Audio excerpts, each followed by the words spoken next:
Good morning, members. Takuwa Nibo is my name. I work with limits of water and environment, and I'm the regional wetlands coordinator for Central Uganda.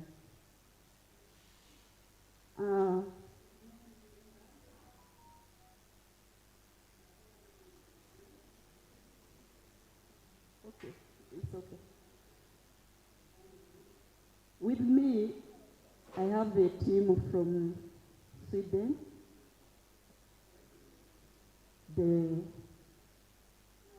They've come to share with us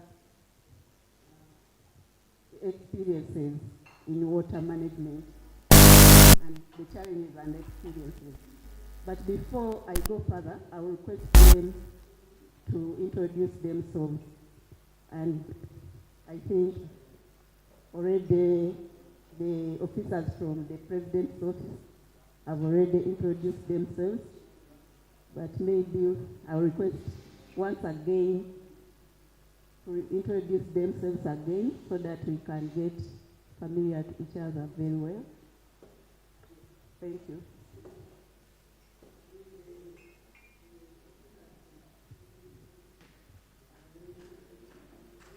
Good morning, everyone.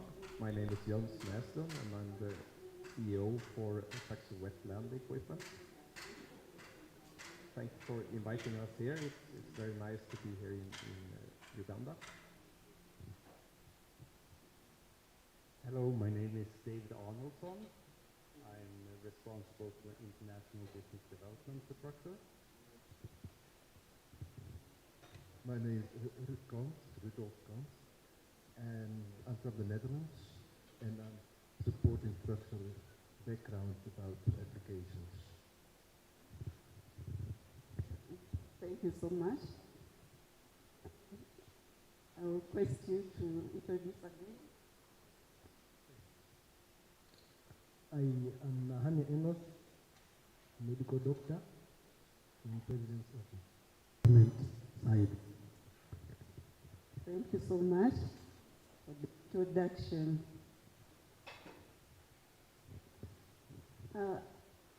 Before I go on the presentation that I was requested to make, I want to share with you as to why these people are here with us today. As I say, they are coming from Sweden and they are being coordinated by President's office. They are here to share with us knowledge and experience about water challenges and proven solutions. They really deal with mechanized water management solutions.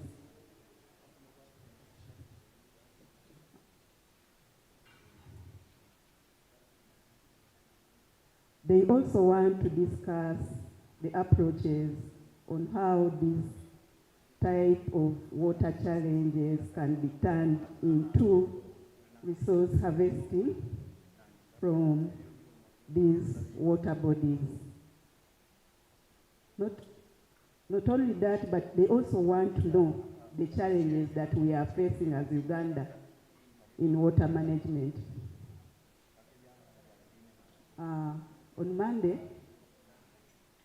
I was with them in Wakiso district, and they met some of the district and ministry officials. I was able to take them around the Rurigi, and indeed they appreciated the water management issues that we are facing in Uganda. With that, after you people knowing as to why these people are here, I'll turn on to the presentation. It is a short presentation on our wetland management issues in Uganda. I'll talk about wetlands specifically because that is the area where I'm coming from, and we all know that wetlands are the key reservoirs to our water. in Uganda. No wetlands, they do a lot of water recharge. They recharge our water ground table, and that's why we are able to have boreholes all over Uganda. They do also treat waste water, and they really help government to lessen on the costs that it would have incurred on water treatment. So with me, I will specifically discuss the wetland management issues for us and our visitor to know. Thank you. IT officer, please.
I'm sharing with you the wetland management issues in Uganda. As I was saying, wetland management issues cut across.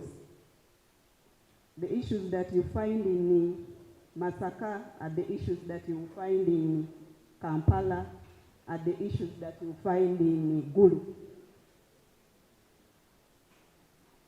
By way of the introduction, over the last 23 years, wetland coverage has declined from 15.6% in 1994 to 10.9% in 2008, and now to 8.4%.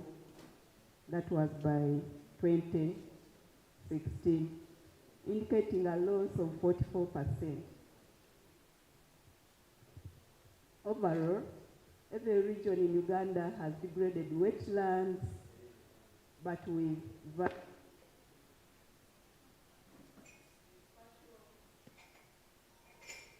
the spatial region, every region in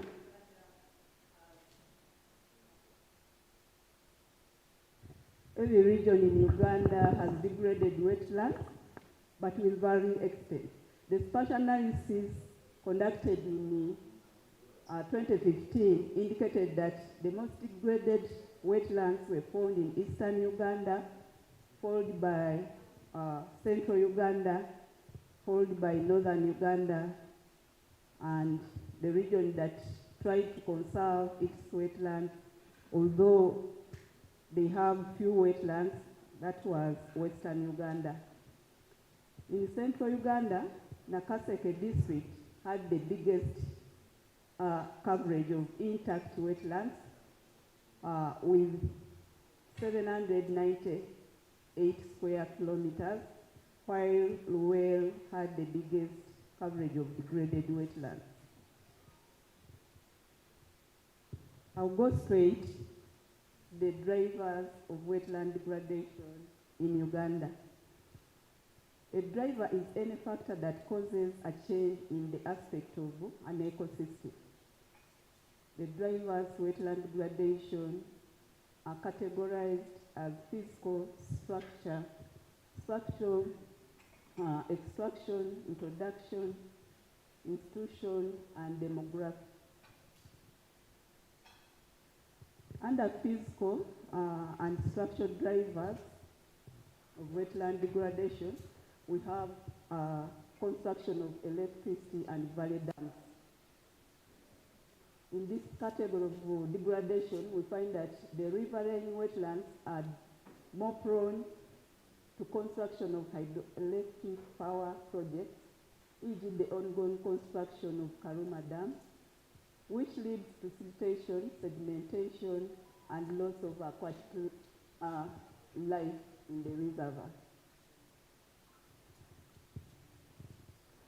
Another driver under this category of physical, we have soil erosion. This is caused mostly by upland cultivation practices, which leads to surface runoff, hence destruction of aquatic vegetation in the wetland buffer zone, and migration of fauna.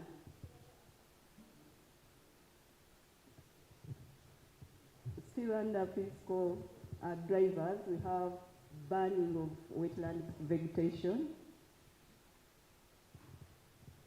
There is a tendency by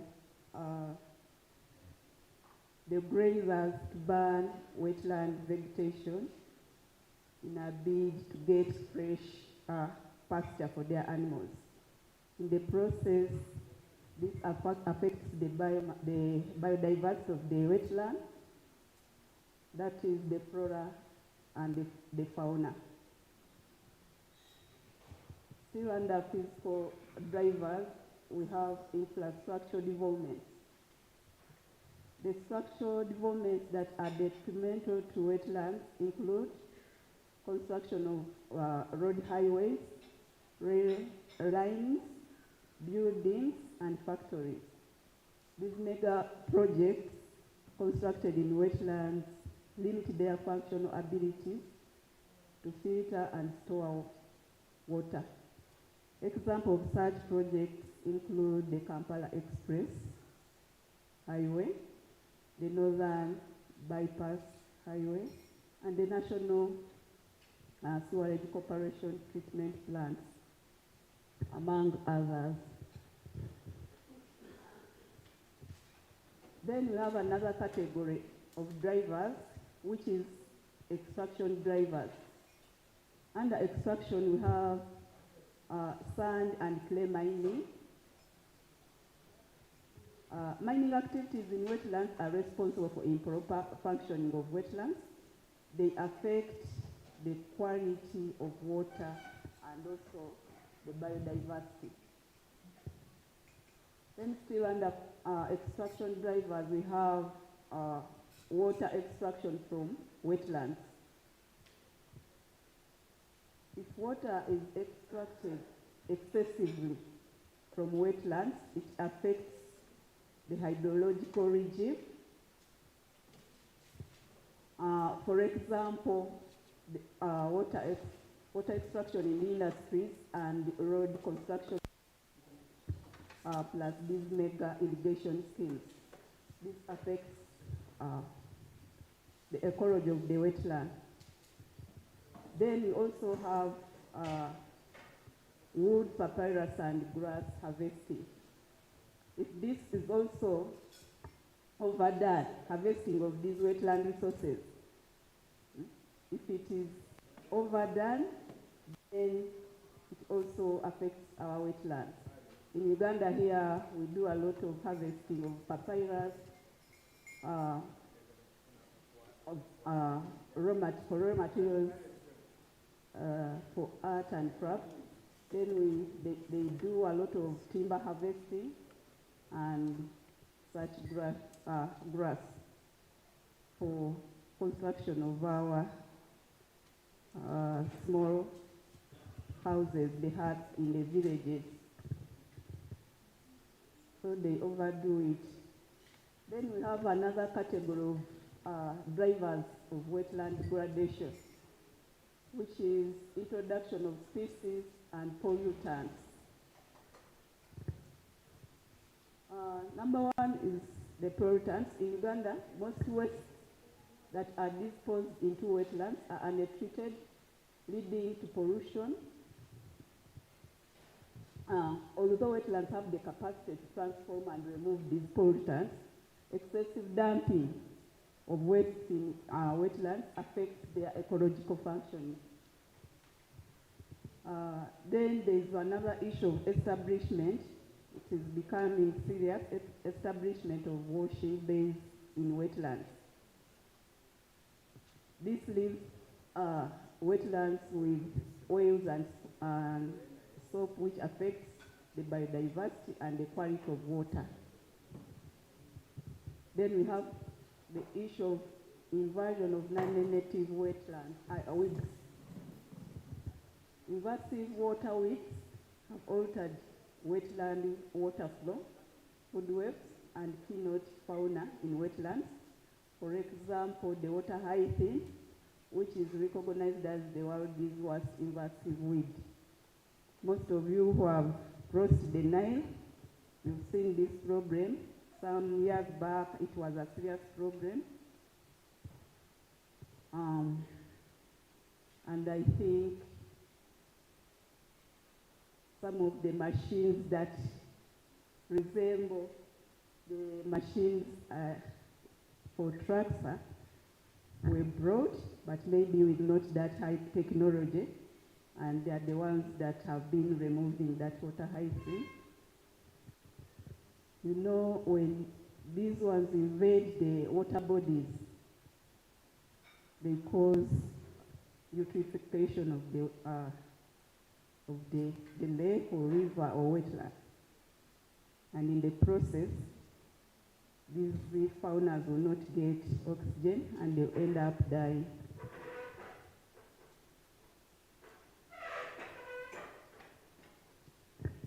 Then still under introduction of species, we have solid waste dumping in Uganda, in wetlands. This is a serious problem in urban wetlands. Waste management in Uganda is a serious problem. Now people end up disposing of solid waste in wetlands.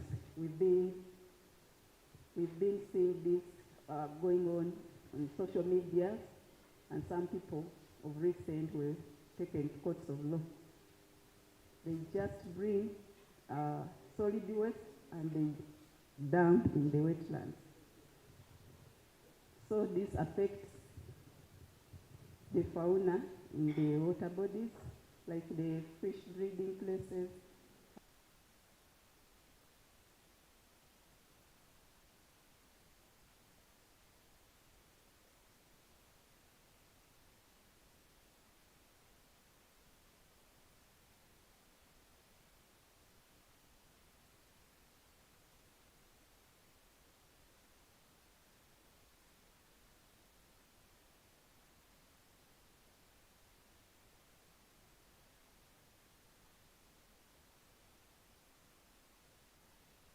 Was used by these farmers as fertilizers, herbicides, and pesticides. They pollute the wetland ecosystem.